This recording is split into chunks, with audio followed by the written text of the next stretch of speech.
Ito naman mga papakita ko sa inyo is from Rhino DS revolver. So dalawang klase and meron tayong 5 kulay.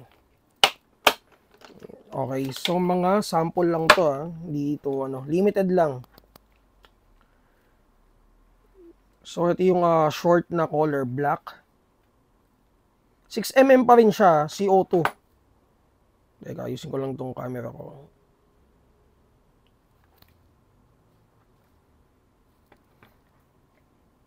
So, hindi na natin siya ititest. Makikita nyo to guys sa G drive natin. So, may under rail na rin siya. Ito guys, sticker lang to hindi to gasgas. Ito. So, yan. Licensed by Chapa. So, ito plastic. Ito metal.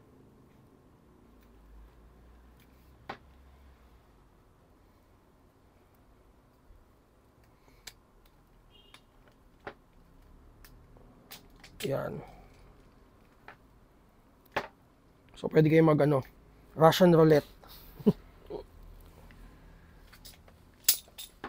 So, hindi ko lang ma-perfect eh. Okay. So, yun. Meron tayong 6 rounder dito. Hindi ko sure kung compatible lang ang tawag dito.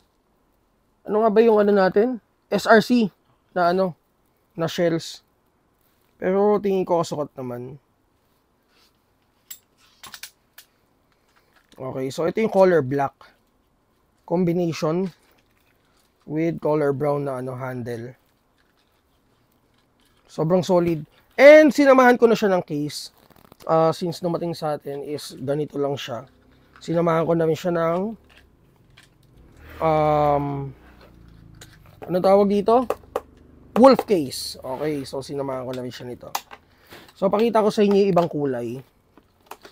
Paano nga ako? Paabot. Okay? So, 10K to guys isa. By the way, yung SRC kanina, 19X and, sorry, ba't ba ako 19X na 19X? Gen 5 and Gen 5 17 MOS, ang, nila is 9.8. So, since, hindi na natin siya na-post nung Christmas natin, so lumagpas yung Christmas sale natin. So, less ko na lang siya. Less 1K each. Okay? So, 8.8 na lang siya. Yung SRC, yung nauna kong i-post bago tong video na to. So, ito yung isang color. Ito maganda.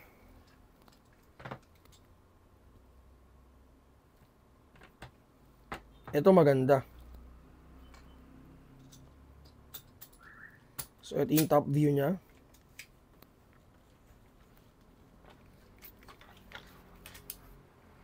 So, again, CO2 to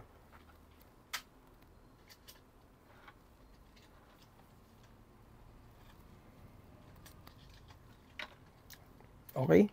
So, pakita ko sa inyo ibang kulay. Yung naka-glary. Para makita nila. So, guys, ngayon, muna tayo Pakita ko lang muna sa inyo yung mga units. Para medyo makahabol ako doon sa mga dumating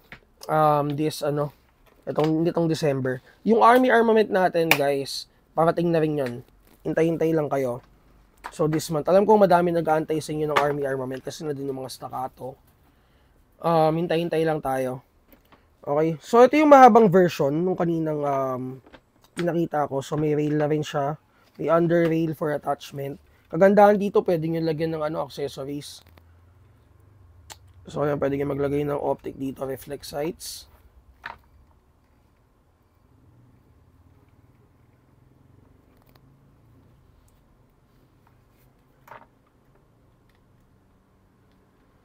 Ayan. So, ibababa mo to, then tutulak.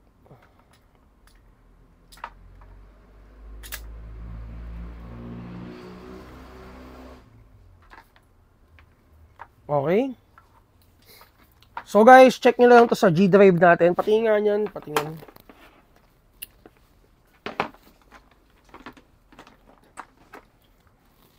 So ito. May markings and kompleto yung markings.